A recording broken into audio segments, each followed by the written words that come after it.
All right, so when customers come in here, they come in, they may be interested in floors, they may be interested in kitchen cabinets, and you need to start bringing up the fact that, what are you doing with your floors, right? The main reason why you need to ask what they're doing with their floors is, what's the layout of the kitchen? That's going to affect our design for the customer, right? So when you ask that question, it's mainly for, okay, the design of your kitchen. Obviously, if they come in here specifically looking for floors, then you're gonna start right over here. One of the things that people ask, especially in the Northeast, Midwest, is solid floors. Do you have solid floors? Absolutely, here's our solid floors. We should be doing the same thing with flooring as we do with our cabinets, right? This is our shaker style cabinets. These are our raised panel, and these are our modern. We should be doing the same thing on the floors. That's our waterproof XRP flooring. This is our solid flooring and our Talon Engineered flooring. Most of them may go towards the solid floor. They're gonna want that. And no problem, this is our solid floor. One of the things I always bring up with customers right away is, why do you want solid? What's the reasoning that you want solid?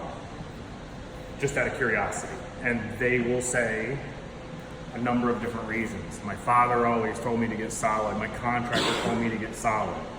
And that's all fine and go, absolutely not a problem. Let me just explain, can I explain a little bit about our engineered product? Okay, it's a little bit different, and I'll tell you why. The reason why people want to go with solid wood is for two main purposes. One, they want to be able to sand and finish the floor, right? When you nail down a solid floor, your nail goes in at an angle like that, right? You can see the nail right here on the tongue. You can only sand and finish to the metal. You can't sand and finish this whole floor. So what that means is, that top layer from the tongue up is all you can sand and finish. You will get several sand and finishes out of this, but that's the benefit, right? That's one benefit. The second benefit is the thickness of the actual floor. It's 3/4 of an inch thick. What's that? Why is that important? Well, the thinner the floor, the more clicky the sound is, right? So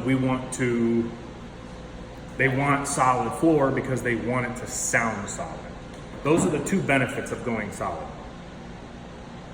Okay, now let me explain engineered to you, okay? We're just educating a customer at this point. I'm not talking him into this. In fact, I tell customers, I'm not talking you into engineered, I'm just letting you know what your options are, right? Maybe you do want this, maybe you don't. But the perception that people have of engineered floors is they can't be sanded and finished, and they're really thin, which is true. 90% of the time, that is 100% true, that it is paper thin, you can't sand and finish, it's 3/8 of an inch thick, or 1/2 inch or less, and it's cheap. It's $1.99, it's $2.49, it's $2.99, $3.49 for engineered, right? Not a problem.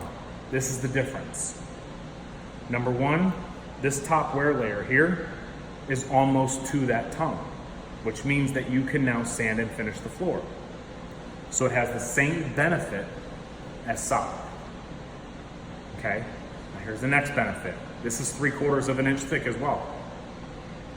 Same. So now I have both benefits right here for this. Now I get to talk about what's the benefit of going with engineered. Okay, several benefits. One, the most important benefit is it doesn't cup and bow as much as solid wood. When you have humidity and temperature changes in your home, which you will, because you'll open up the windows, you'll close the windows, you'll turn your AC on, you'll turn your heat on, you will have humidity changes. And those humidity changes is what makes wood expand and contract. It's always width-wise. This is why with solid floors, you can only get up to 5 inches wide. That's the restriction, because you can't get any wider because there's too much movement. This has a plywood subcore, so it will not expand and contract as much, which means it's more stable, which means you have to worry about your floor less. You aren't gonna have to worry about the humidity as much. Now, the other positive And the biggest positive is going to be the width of the boards. Now we can go 8 inches wide, 7 inches wide. You can't do that with solid. So if you have a customer that's interested in 7 or 8 inches, this is their only option. This is a no-brainer. Piece of cake, awesome. Okay? Those are going to be the benefits. This is, without a doubt, the best flooring in the world. Period, hands down. And the reason why is because you're going to get all the benefit as a solid. The other benefit, glue down in your basement. Glue down on a concrete slab. Can't do that with solid.